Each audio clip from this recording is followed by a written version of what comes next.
سفر کی حالت میں لازم نہیں ہے، اس میں رخصت ہے،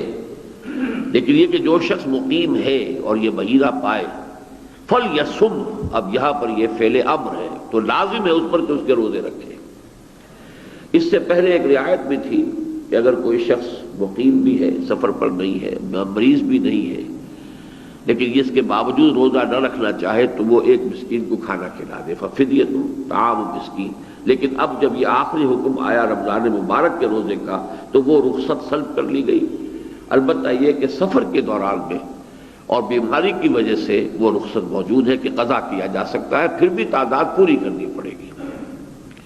فَمَنْ شَهِدَ مِنْكُمُ الشَّهْرَ فَلْيَصُمْهُ وَمَنْ كَانَ مَرِيضًا أَوْ عَلَى سَفَرٍ فَعِدَّةٌ مِنْ أَيَّامٍ أُخَرَ، تو جو کوئی تم میں سے ہو سفر پر یا بیمار ہو تو اسے تعداد پوری کرنی ہوگی دوسرے دنوں میں، یعنی اسے ہم قضا کہیں گے کہ وہ روزہ قضا کر سکتا ہے، رخصت ہے کہ روزہ نہ رکھے لیکن بعد میں اس کو تعداد پوری کرے۔ وَلِتُكْمِلُوا الْعِدَّةَ، اب یہاں پر پھر اس کی وضاحت تاکیدی انداز میں،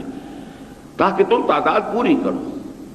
اگر وہ مہینہ 29 کا تھا رمضان مبارک کا تو 29 روزے تمہارے مکمل ہونے چاہیے، اگر 30 کا تھا تو 30 روزے تمہارے مکمل ہونے چاہیے۔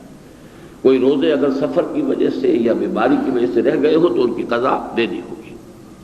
وَلِتُكْمِلُوا الْعِدَّةَ وَلِتُكَبِّرُوا اللَّهَ عَلَىٰ مَا هَدَاكُمْ، اور تاکہ تم اللہ کی تکبیر کرو، اس کی کبریائی کا اعلان کرو اس ہدایت پر جو اس نے تمہیں عطا فرمائی،